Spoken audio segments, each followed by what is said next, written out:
Great. We are back in Volunteer Park. I love Volunteer Park, and you said that you're here all the I time. love Volunteer Park as well. Yeah, this is my neighborhood park, so Yeah. it's probably my favorite park in this whole system. How long have you lived here? So when I first came to Capitol Hill, I lived at Belmont and Thomas, Okay. and Cal Anderson Park didn't exist then, so this was probably my closest park. I then lived for about 2.5 years at 22nd and East John. So, maybe Miller was closer then, but it's not much of a park. Yeah, So yeah. Volunteer Park was still my park. And then I have lived about 7 or 8 blocks south of here now for 27 years. So Wow. over time, helped get a lot of stuff for the district in the capital budget, including the amphitheater. That was a project that Oh, really? yeah, that's here because of state capital budget money that I sponsored. So, When did that, when was that? it's, well, lose track of time. I'm going to say probably 2018, 2019, like Okay. pretty close to, but before the pandemic. Okay, yeah. That time flies because I guess I interned for you in 2015, my senior year of college. And so it's been, I don't know, it's been a whirlwind of a decade. Yes, it has If you in had, many ways. yeah, if you had told me in 2015 what was going to come in the next decade, I don't know if I would have believed you. It has been a learning experience for all of us that we should be humble about what we think we can predict in the future. Yes, yes. Well, on that note, let's get started. Welcome to Ungerrymander America, a show about the system. My name is Zane Gustafson. I'm your host, and I am so excited to introduce my guest today, the State Senate Majority Leader and the Senator from my district, the 43rd, Senator Jamie Pedersen. Thank you for being here. Nice to be here. Thank you. So this is a show about the system, and today's theme is change from within. And it's one thing to campaign as an outsider with issues that you want to address, and it's another thing entirely to work with the legislative process and enact policy.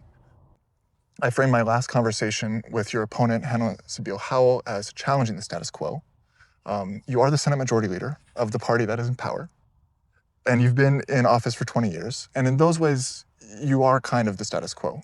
But at the same time, you've passed legislation to make change, most notably in this last session, the Millionaire's tax, which, in my view, is one of the most transformational pieces of legislation, certainly this century, in Washington state. So let's just start there. How do you think about the status quo, and how do you approach change? Yeah, so the status quo is the way things are, right? And I think probably you would struggle to, certainly among the Democrats in the legislature, you would struggle to find many people who are happy to go down there and just kind of preserve the way things are. Everybody who's there is there because they see some need in their community that they want to meet by making a change, whether that's through budget or through the law. And so the whole institution, I should say, the people who are there to make change. We then live in a system that's designed to stop change, Mm-hmm. right? And, that's I think with good intentions to try to stop any one person from gaining a lot of power. But the cumulative effect of it is really, really hard to get. Sometimes the 76, right, is the rule. So 50 House members, 25 Senate members, the governor, all aligned. And it's funny, I think sometimes about learning about I'm Just a Bill when I was watching Schoolhouse Rock growing up, and thinking that it's the president who has this veto power that can be overridden by the Congress. The reality in the legislative process is on any given issue, there are probably 10 to 12 individual members who have an essentially unreviewable ability to stop a piece of legislation, Wow. right? I mean, policy committee chairs in both houses, fiscal committee chairs in both houses, floor leaders, speakers, Senate Majority Leader. I mean, like a lot of people who can just say, nope, that's not ready, or that we shouldn't do that. And Right. nobody can stop it. So, the process of making change is really about sort of a combination of uh, inside and outside pressure to get all of those gates to line up so that you can, sort of like Luke with the Death Star, like Right. head in there and sink a shot. And different problems require different solutions. So with marriage equality, for example, which was my initial impetus for going to the legislature, we lost the legal case 5-4 in this heartbreaking decision.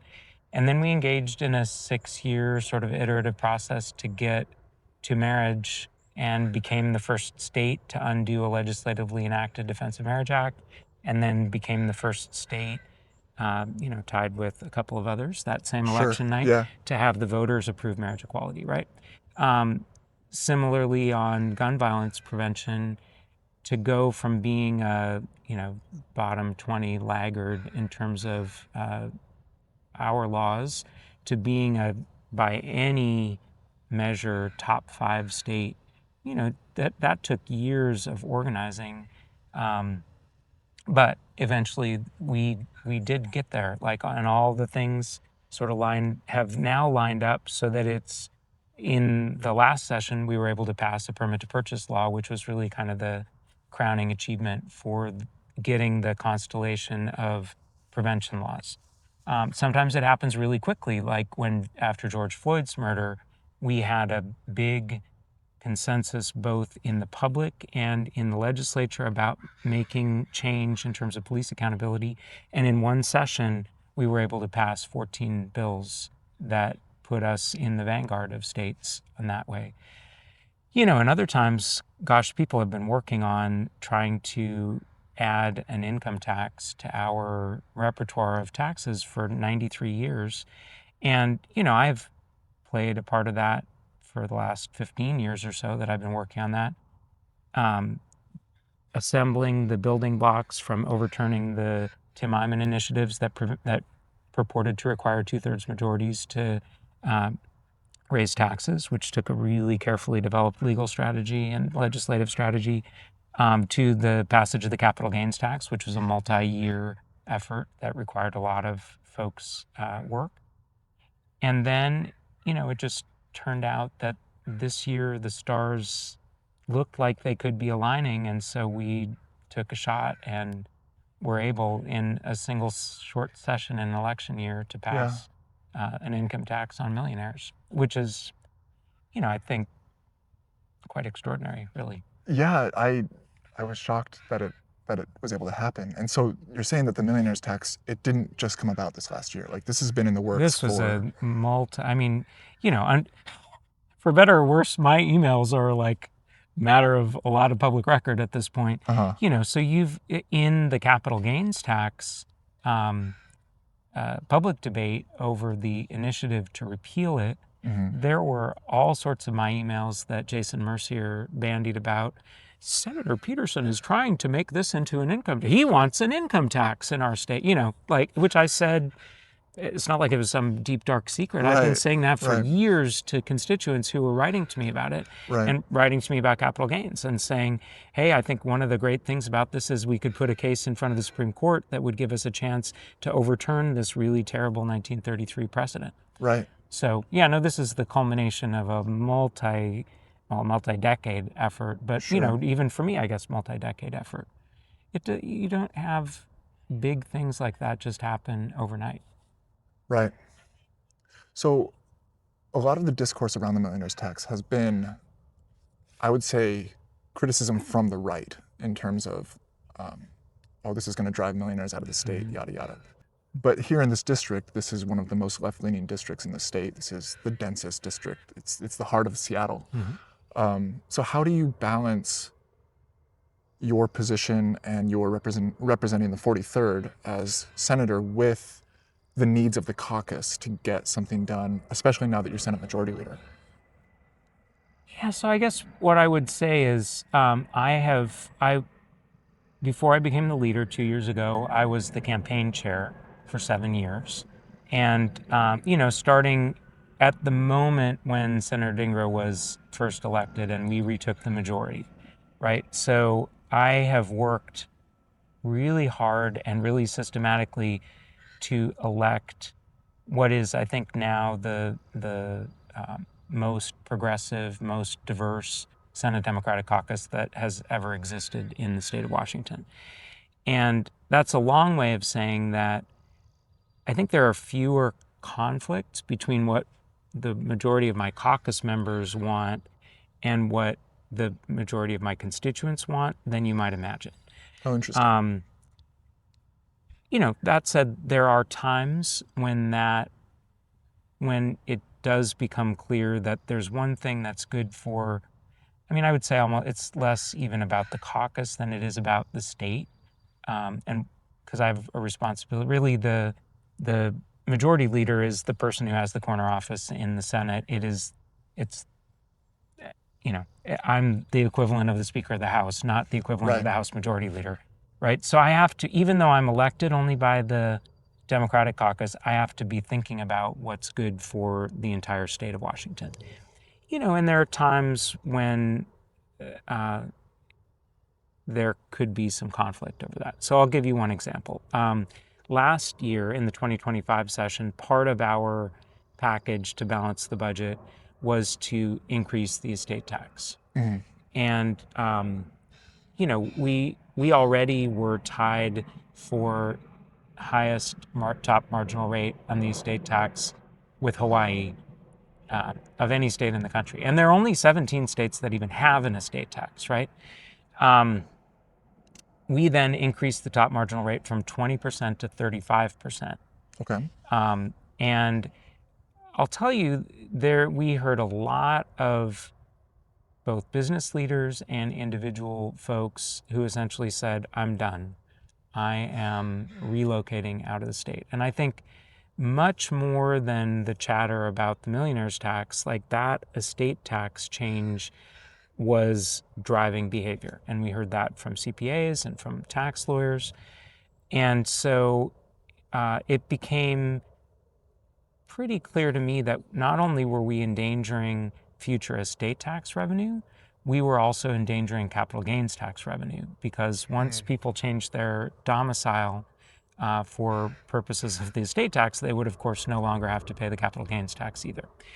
And obviously, that's the opposite direction from where we want to go. We don't want to have the highest rates to prove that we're the most progressive. And we want to raise progressive revenue, but we want to raise the most revenue so that we can actually support services that the people of the state want us to invest in, right? So as part of the broad negotiations over putting together the coalition for the millionaire's tax, it became pretty clear that we needed to have a rollback of those rates to bring them back to where they had been before 2025. Now, I am convinced that that's the right answer for the state. My district, I think, thinks, well, screw it. These people could afford to pay a third, when they die, they can afford to pay a third of their wealth to the state of Washington to help make where they built their lives and all their accumulated their wealth. They could afford to help the public schools or whatever. So when my job one was getting the millionaire's tax done, I voted for the estate tax bill. By the time it came back, the millionaire's tax was finished in the legislature. It was clear that the estate tax bill was going to pass no matter what. I then had the luxury of just being the senator from the 43rd district, and I could vote the way that my district wants. But I find those conflicts relatively rare. One of the things I talk about in my book is wanting to move to a multi-party system of government. And I argue in the book that we can do this through proportional ranked choice voting. And so I'm curious, as majority leader, what your view of being a majority leader in a multi-party coalition, how might that change compared to being majority leader of a single party that is diverse at times, but is all under the same label? I'm already the majority leader of a multi-party coalition called the Democratic Party. Okay. That includes a broad range of people, from people who, if you could get them to just say what they think, they identify as communists or socialists, to people who in a different time could easily have been Republicans, and sort of everything in between, right? I mean, actually, some people who were Republicans and then felt like the party kind of left them. I got people who represent rural, farmy sort of areas and suburbs and dense urban areas, and sort of every flavor of just completely governed by what's good for workers to, oh my God, we have to think about what's good for business and prioritize, So, I mean, I look at the multi-party systems, in Italy or Israel or whatever, and I think it's not that much different. I mean, it's not that You still much have to get to different. They have 51%. yeah, I mean, yes. So now, maybe I mean, I don't know, maybe it introduces a little bit more complication when you have to think about, in a sort of parliamentary system, you have to think about, do I have the right person from the right, for the right ministry from the right party? But that's not all that different from what we have to go through thinking about committee chairs and committee Right. composition and the composition of leadership. I mean, there are so many. I think about this all the time. So my first job was McDonald's, and one of my favorite jobs at McDonald's was being the swing manager. Right. So the the hardest but most important thing to do then in that job is to think about, okay, I've got this crew of 11 people. Whom do I put where?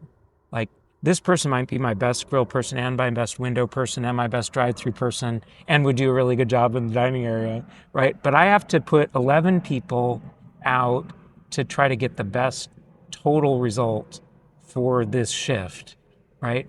And the legislature is not all that different, right? I mean, I have some people who are very capable committee chairs. I have some people who want to be the floor leader, could be the floor leader. I have to choose deputies. And when I think about that, I have to think about who's going to do a good job, who has the subject matter expertise, what's their comparative advantage relative to other people. I have to think about who's going to work well with me, who's going to have a different perspective from me so that we don't get into a groupthink thing, and who's going to be willing to speak up, who has relationships with outside stakeholders that are important to our work.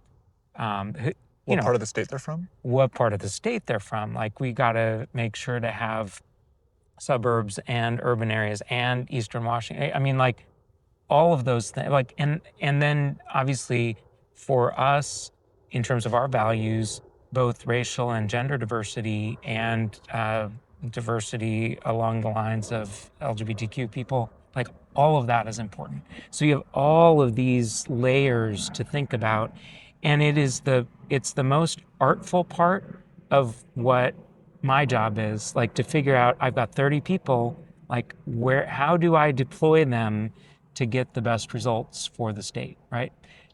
So is it that different? I mean, I look at Sure. Keir Starmer or, Yeah, whatever, yeah. or trying to put together a government. I think, it's not all that different from how my job is now, even though on paper we're all Democrats. Right, right. I think one thing that is different, at least from the voters' perspective, is, well, and perhaps when you're in the legislature, is it formalizes what are otherwise kind of invisible factions. I don't know if that makes any difference, but Yeah, and I don't know. I mean, yeah, it's hard. It's hard to know. right, Some of those things come through already, because even if you don't have, well, sometimes people use formal labels, right? In our system now, in the top two, you can say prefers whatever party you want to, right? And so right, you find independent Democrat or independent Republican or MAGA Republican or, like, there's a lot yeah, of gradations, Democratic Socialist, like, there are a lot of gradations of party that you might have. And then that comes out in the endorsements that people choose to feature. So I don't know. On the one hand, it's the interesting thing about this process. Like I spent a lot of time doorbelling. I knocked on my 2000th door on Sunday. Um, I think one of the things that it forces you to remember is voters are both really smart and capable of pretty fine discernment, more than we give them credit for.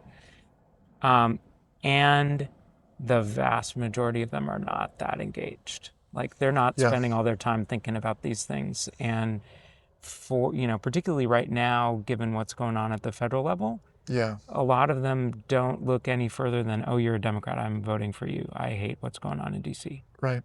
Well, on the federal note, uh, let's how did I phrase this in my notes? There's just chaos happening, and I have a lot of strong opinions on a lot of the different issues at that level. I guess as the Senate Majority Leader, what is your general approach to relationships with the federal government under this administration? Hmm. I would say we try to maintain really good relationships with our congressional delegation. I went and sat down with Susan Del Bene a week ago Friday. I have talked in the last couple months with both Senator Cantwell and Senator Murray. Um, but honestly, we don't have a lot of connection to, at least from the legislature. For sure. I assume that the governor's office has some more. We don't have a lot of connection to the federal administration. In fact, one of the things that when you think about the direction that we seem to be headed as a country with these winner-take-all congressional delegations, I mean, I can tell you, like, it was super helpful for us to be able to call on Michael Baumgartner to be the lead on trying to advocate for disaster relief for the Right, state. And if we didn't have Republicans in our congressional delegation, I'm not sure that we would have been successful in that right, effort, right? So, in this is an argument for keeping the system the way that it is, or not making change. But within the system that we have, it's actually pretty important to have bipartisan representation.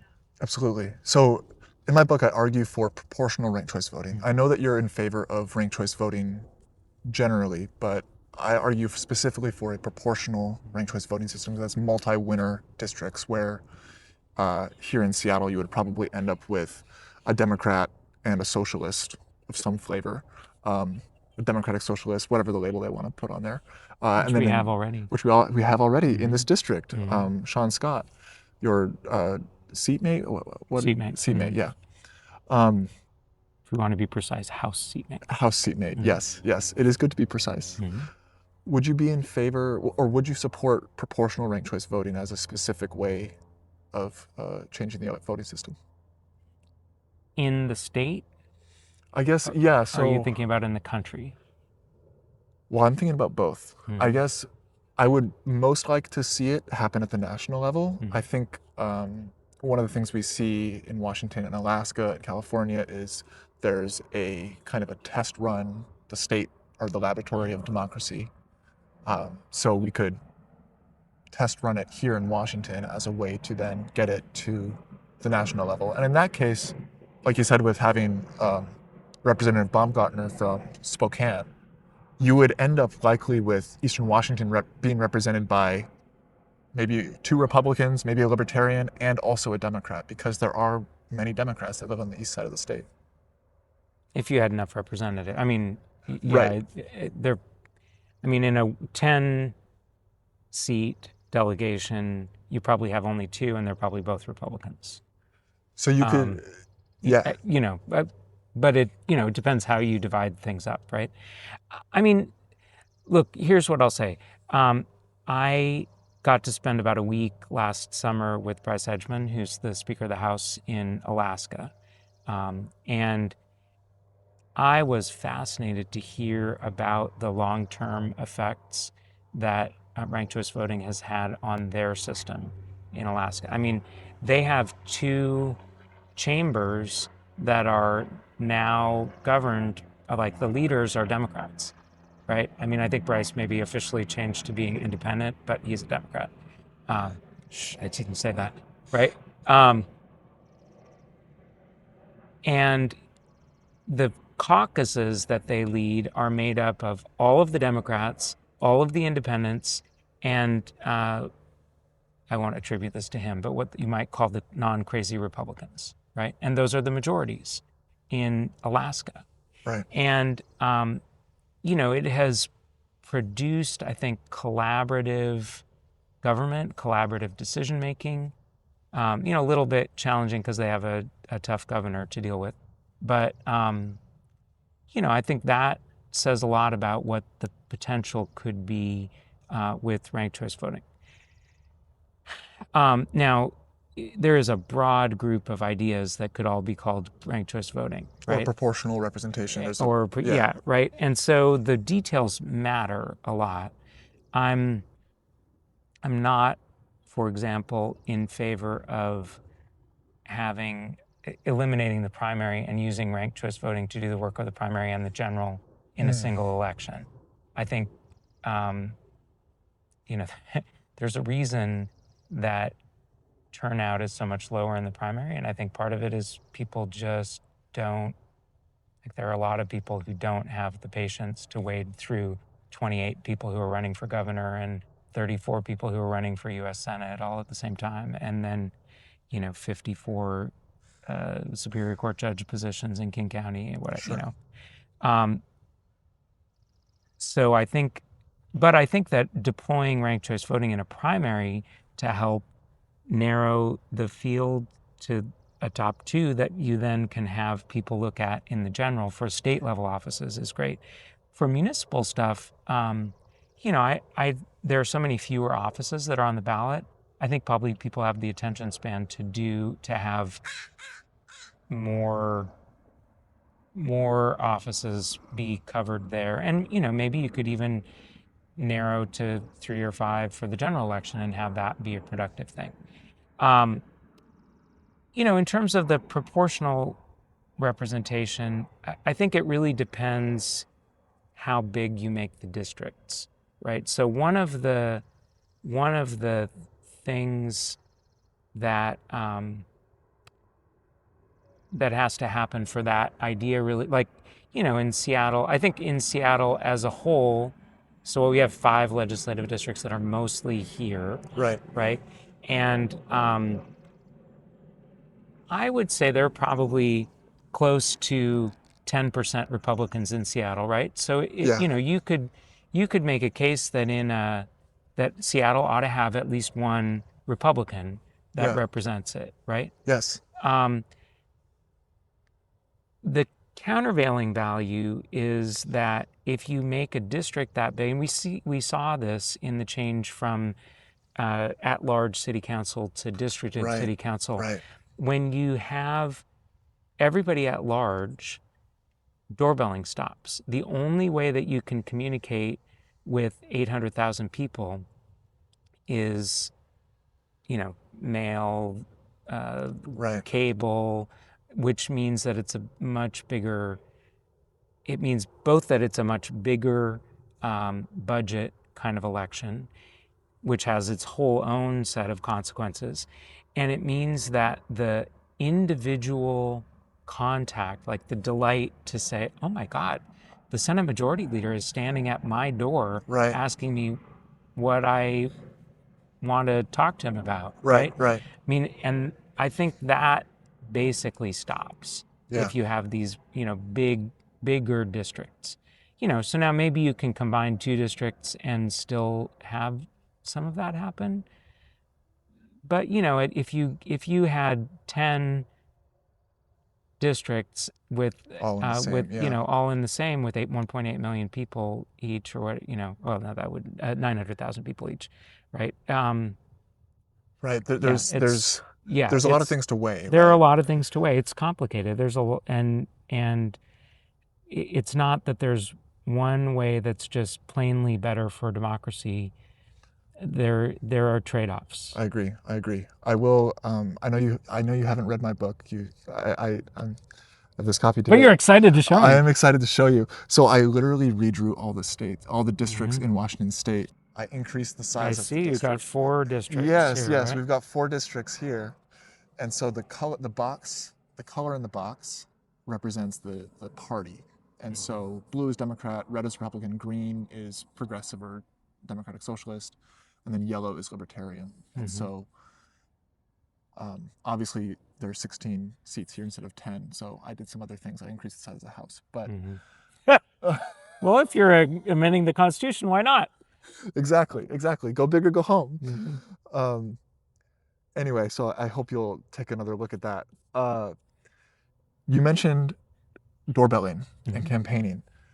And this is the first time you've been challenged by a Democrat since you were first elected in 2006. And I know your 2006 election was a very competitive 6-way primary, if I remember correctly, and you Well, won. it was an 8-way primary, right? was an 8-way I mean, there was, yes, it was in Montana, and we were all, not only was it that, we were one of the last years that the primary was in September, Okay. and it was also the one cycle where we used the Montana-style pick-a-party primary, because our old open blanket primary had been struck down by the U.S. Supreme Court, and top 2 had not yet gone into effect. Okay. So in that 2006 cycle, in this district, the only election that mattered was September 19th primary. Right. And once I was the Democrat who had the most votes, it was over.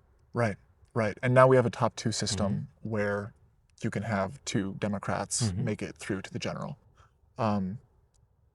So what is the same about campaigning in 2026 as it was in 2006, and what is different? Obviously, we're on YouTube.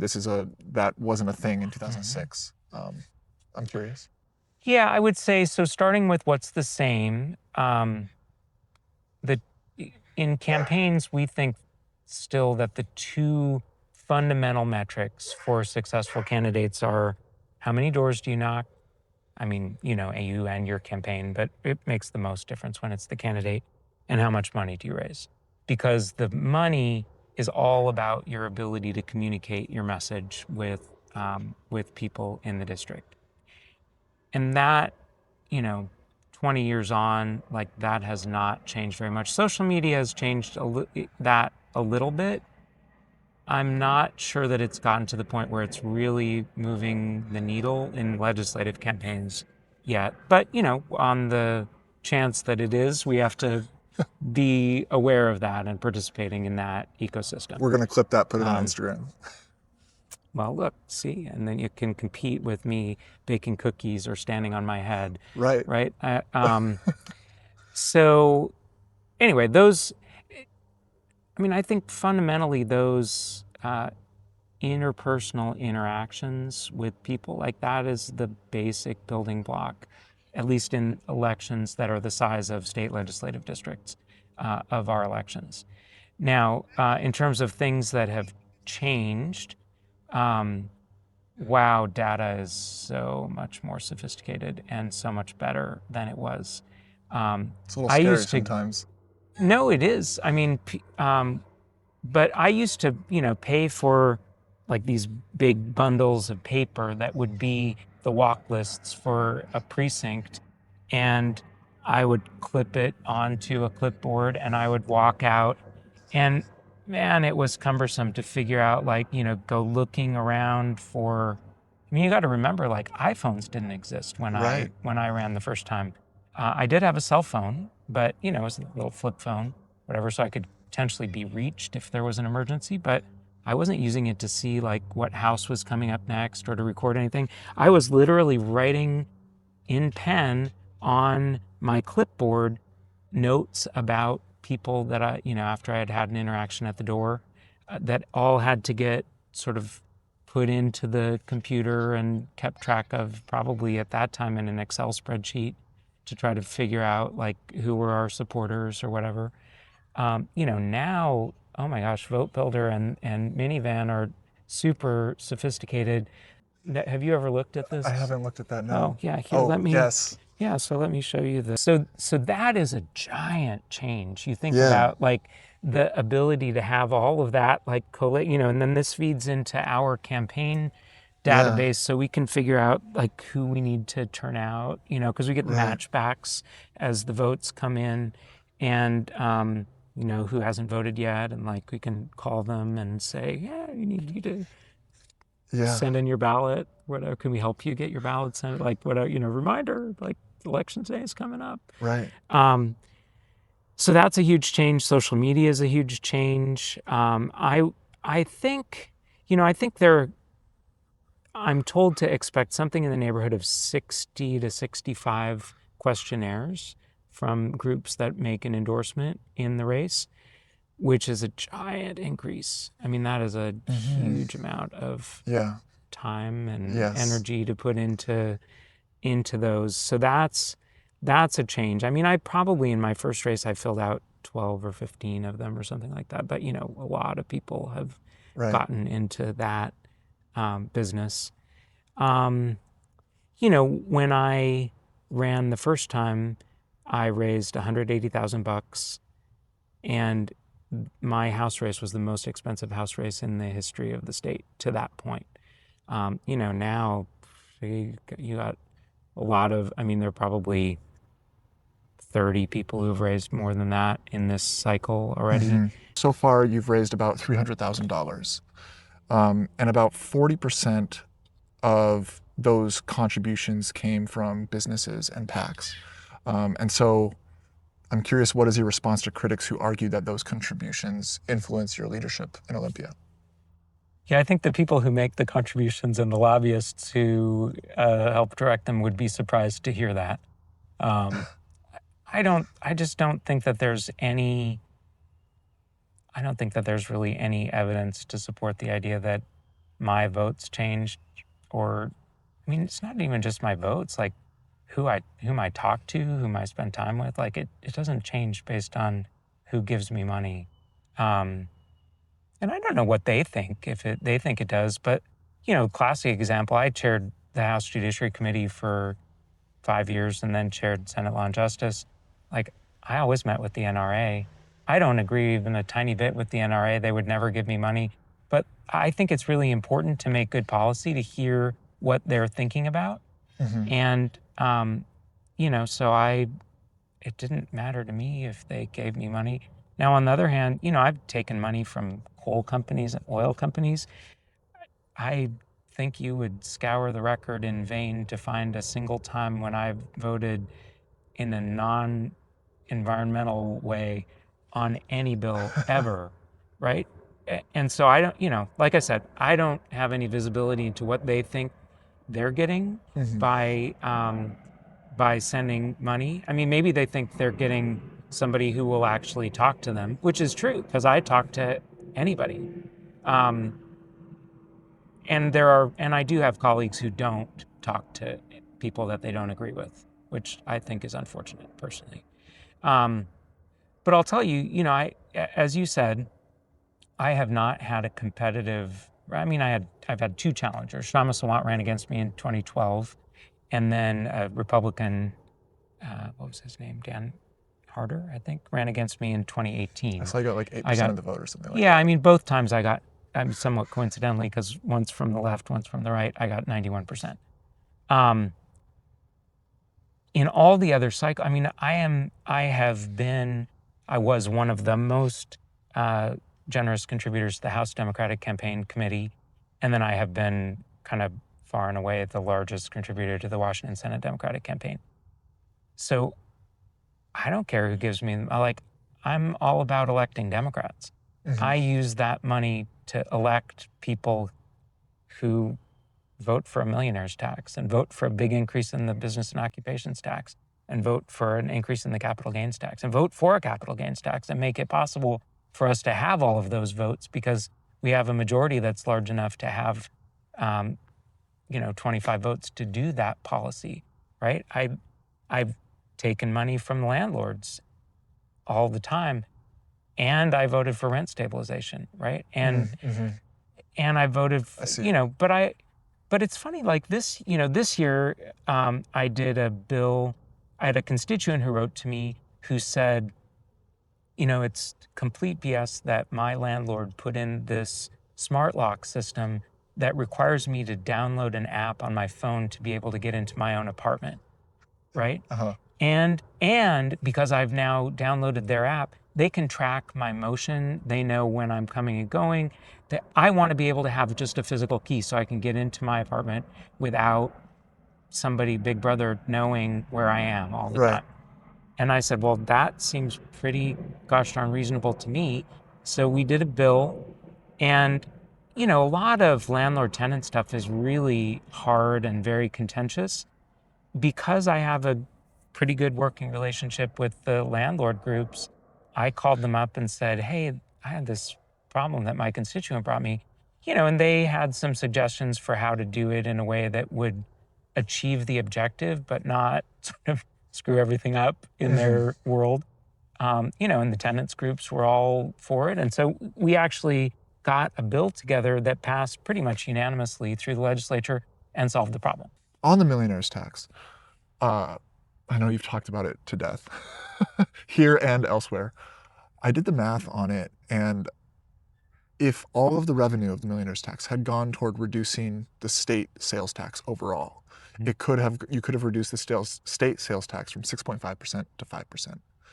100% of the revenue. If 100% of the 3.7 Mhm. billion per year Mhm. went toward reducing sales tax. Mhm. Obviously, a lot of the 3/4 of the revenue from the millionaire's tax is going toward the state operating budget, and then about $1 billion is coming out for tax cuts and rebates, according to the Seattle Times article. I'm sure you know the numbers better than I do, having been in all those meetings.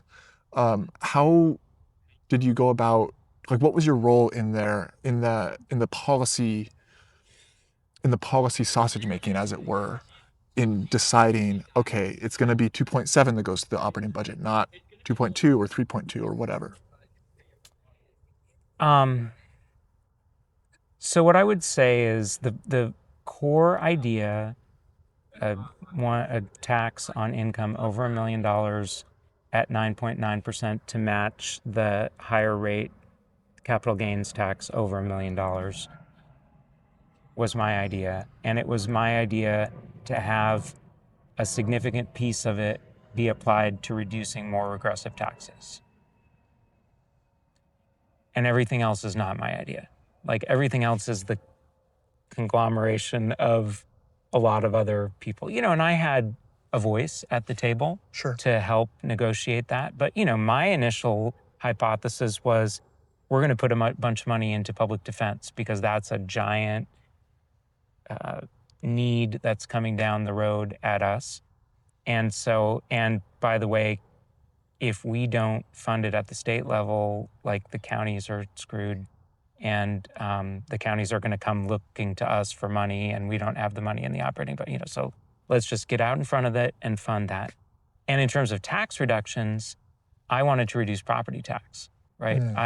I would have put the money that we actually raised into reducing property taxes, and then I would put a line on the property tax statement for people that says, Brought to you by the millionaire's tax. minus $1,200 courtesy of the millionaire's tax, right? Reduction due to millionaire's tax, and required the auditors to put that onto people's property tax statements. And, two things that I was trying to achieve with that. Number one, creating muscle memory for people that the consequence of progressive taxation is also a reduction of regressive taxation, right? And so that was a really important principle for me. And then the second thing is I want to make housing more affordable, right? And if we reduce the state property tax, like, it flows through whether you're a renter or an owner, like, that is going to make housing more affordable for everybody in the state. Turns out my idea was not as popular as I assumed in the polling that we did with labor. And none of the people who were, at the table kind of working on the initial draft wanted to do that. House leadership felt very strongly about reducing the big business, ending the B&O surcharge a year early. And, there was I saw the argument for that, like, the best argument for that was hey, that's a temporary surcharge anyway. It was going to expire at the end of 29.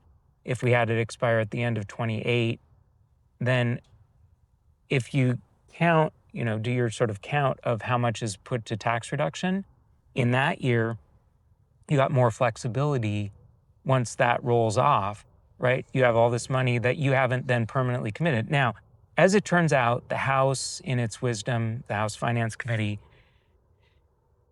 replaced that with a reduction in the sales tax on services, right? So basically the same amount of money. It's not like there's more money going to the general fund. In fact, quite a bit less money goes to the general fund in the end from the House, which we always knew was going to happen, and that's fine. But it's just not true that like somehow the Senate passed version was this giant gift to big business. And I mean, and then it's ironic because it was actually that was the House's idea about how to use some of our tax reduction money. So whatever, There are limits it's to your fine. power as Senate Majority Leader. Yeah, it's all sausage, right? I mean, Right. Which is fine because the core, and I said this over when Speaker Jenkins and I would get together and sort of cry on each other's shoulders. Like I would say this over and over again, like, let it go. The core is we want to have the revenue from Right. an income tax on wealthy people, both to help the structural budget deficit that we have and to put a case in front of the Supreme Court that gives them a chance to overturn what I consider to be one of the most damaging precedents in our state's history, right? The The 1933 Culleton right. decision, right? And the tax as it was introduced and the tax as it was passed and signed into law by the governor achieves those things. And the rest is just details. One of your powers as Senate Majority Leader is ability to prioritize legislation. And I want to kind of do this in a two-parter. What was your vision for the state and for the district when you first ran in 2006? How has it changed, if it has changed, over the time in your tenure in the legislature? And then from there, what does that translate to in terms of your legislative priorities going forward for next session? If I try to imagine what was on my mind in 2006, the big thing, as I said, my motivation was marriage equality. Yes. But, I cared about public schools then. I had a whole family of teachers, right? So, but I cared about them in a different way. It was a little bit more academic. I cared about healthcare and wanted to, increase access to affordable, quality healthcare. Cared about the environment. Cared about transit and wanting to build up that system. I think those were sort of the big themes. In some way, those things haven't really changed. Like I think housing has become a much more acute crisis, and we've become more aware in the last 5 years of how decades of prioritizing local control and environmental concerns and whatever led us to do a pretty dramatic underproduction of housing. And so now for the last 5 years, we've been trying to turn that battleship, but it's a really slow process. So now with the benefit of a lot of experience, and I would absolutely include in that experience having watched 4 kids get born and, grow up and make their way through the early learning system and the K-12 system. I just have a much broader perspective. And by the way, I've also gotten to know my colleagues from around the state. I've spent a lot of time visiting them in their districts and hearing from people all over the state about things that are important to them. I think I just have a broader sense of what the issues that are important to different communities, and how all of that has to come together. Yeah. And how it really is kind of a magnificent system for filtering out all from taking from all this cacophony of the Usk Bridge in Ponderay County, and like how important is that relative to all the other things that we might do with transportation budget money, right? And all of that, putting that all together, and then coming up with a set of bills that we prioritize each year and a budget that we have to pass that has to get 50 votes in the House and 25 votes in the Senate and get the support of the governor. Um, I think in some ways there's a lot of continuity. Like for my caucus, K-12 funding is just front and center. Like it is our Constitution tells us, and it is the paramount duty for the legislature. Housing, I think, is really important for us and for the economy. We had made a lot of progress on healthcare after Obamacare, and we just took better advantage of that than probably any other state. And now that's kind of coming apart at the seams because of the passage of H.R. 1 at the federal level. So we have a lot of repair work to do to try to prevent a complete breakdown in that system. Those are, and then obviously the whole climate is endangering life on Earth, and we have a responsibility to do work there. Different set of civil rights issues, right? That with wanting to protect immigrants, first and foremost, and transgender people who are in the crosshairs, Yes. Both federally and even in the state from the right wing. So, I don't know. Is there like one or two, I don't know, we talked about how people have shorter attention spans now, and just like, what are one or two of your legislative priorities? The central priority for us is to correct the structural imbalance in the budget, because everything else really flows from our ability to make investments in the people of the state, right? And we're just not in a position to do that right now. So the Millionaire's tax was an important step in that direction, but it would be very disappointing if that was the last step that we took. So building on that. That's super important. As I said, K-12 is fundamental, and then housing. If I had to say three priorities, like those would be the top three from my perspective. Okay, I have one more substantive question, and then our final question. You alluded to the federal government making things difficult on healthcare. It also just makes things difficult in terms of the economy overall. This is a graph showing federal tax dollars out versus in Washington state. And you can see that outside of the 2 COVID years, Washington has received less money from the federal government than we have paid. We're a donor state. We're a donor state, yes. And in what my former colleague Senator Carlisle famously called rural socialism. Yes, it's about $7,000 per person in Washington.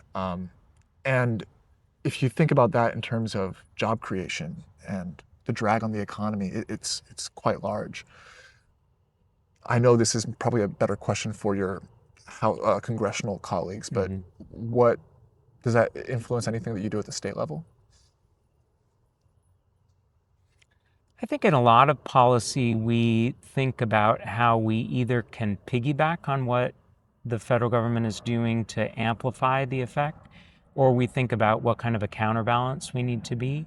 So the Millionaire's tax, for example, is in some ways just a direct answer to the really terrible fiscal policy that was contained in H.R. 1, which juxtaposed these giant tax breaks for wealthy individuals and companies with giant benefit cuts for poor people, right? And so we're trying to say, hey, we're calling on our patriotic neighbors here who are lucky enough to have more than $1 million in income in a particular year to give back some of what the tax benefit that they've gotten from H.R. 1 to help make sure that we can have a system that invests in public schools and healthcare for poor people and food assistance, all of those things. So I think that's kind of how we think about some of that policy. Okay. Final question. Okay. If you were president and had all the power that the current president claims to have, what would you do? The thing that I think, and maybe this is just because I'm a lawyer, I don't know. It sticks in my craw that that we have a Supreme Court that is screwed up for the rest of my life. I would follow FDR's lead and expand the size of the Supreme Court to 15. I would put in term limits on them so that they would serve sort of rotating, I don't know what the right number would be, 18-year terms or 15-year terms or something like that, so that they have a period to get up to speed and contribute, but that they're not there until they're like the Pope brought out on their Right. deathbed or whatever. Right. But that we also add enough people to sort of undo the dramatic imbalance that we have in the current court, and get some people who are more interested in sort of a down the fairway reading of the Constitution. So that if I had all the power, that'd probably be my first and foremost thing. Cool. Well, you're going to like chapter 12 of my book then, because I make a very similar argument. Senator Jamie Pedersen, Majority Leader Jamie Pedersen, thank you so much for being on the show. Thank you. See you next time.